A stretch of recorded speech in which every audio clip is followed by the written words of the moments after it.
If you own a home here in Las Vegas, or you're thinking about buying one, two stories just broke that tell you more about where this market is headed than any interest rate headline. Summerlin's developer sold 73 acres of raw dirt to home builders for $126 million, and builders lined up to pay for it. At the same time, a new analysis says the idea that Clark County has 80,000 acres of land left to build on is way overstated. So I'm Jacob Ballou. I sell luxury real estate here in Vegas, and today I'm breaking down what land scarcity means for your home value with specific tips for buyers and for sellers.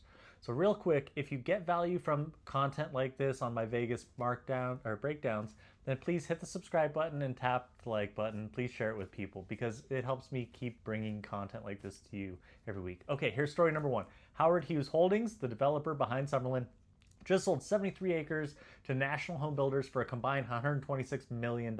And that land sits about a mile west of the Lake Mead and Summerlin Parkway interchange, right at the base of those mountains. So do the quick math, and that's almost $1.7 million per acre. That's for empty desert before a foundation ever gets poured. And this isn't a one-off.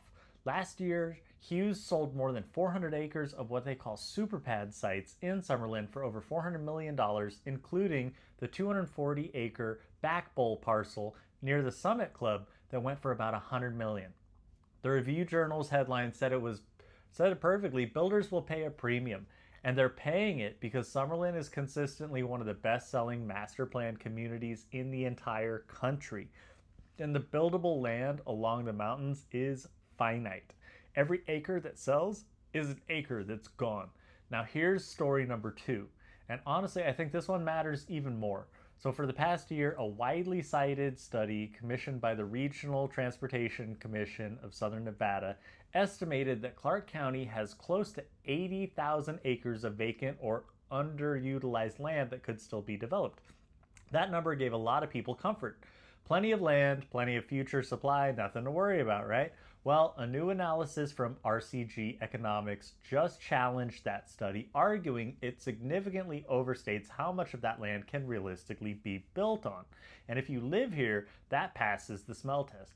This valley is boxed in by federally managed land, mountains, and protected areas. So a parcel can look vacant on a map and still be undevelopable in the real world because of terrain, the zoning, infrastructure, or the ownership. So if the true number of buildable acres is meaningfully smaller than that 80,000, then the land scarcity we're watching play out in Summerlin isn't just a Summerlin story. It's a valley-wide story, and it's structural.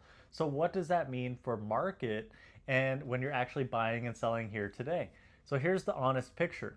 Right now, the median single-family price in the valley is sitting around $485,000, down from $490,000. Rates are in the mid-sixes. Inventory is roughly tripled off of 2022 lows, and we're about 2.9, almost 3 months of supply, which is right at a balance line between buyer and seller's market.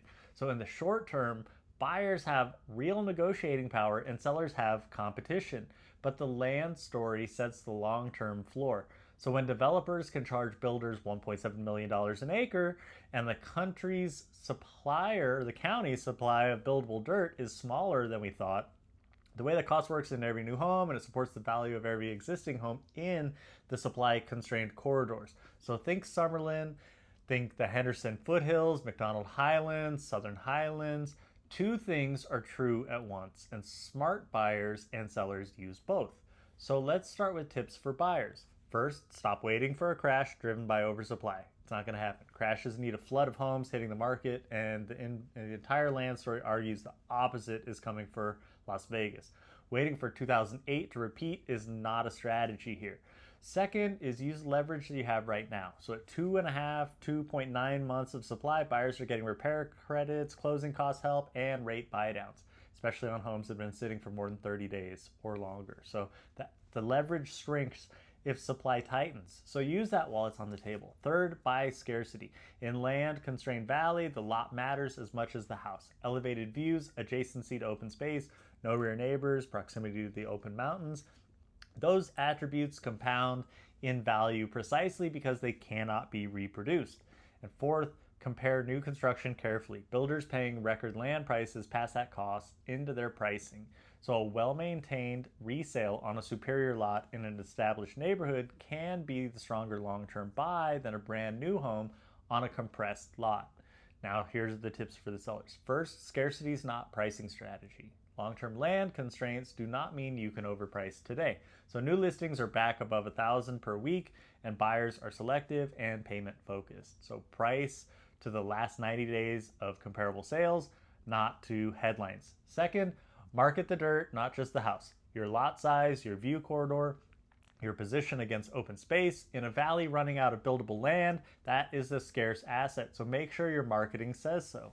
Third, condition decides outcomes in a balanced market. So at 2.9 months of supply, presentation and negotiating skill matter more than raw supply and demand. The homes that show beautifully and price correctly are still selling fast, and the ones that don't, they're sitting.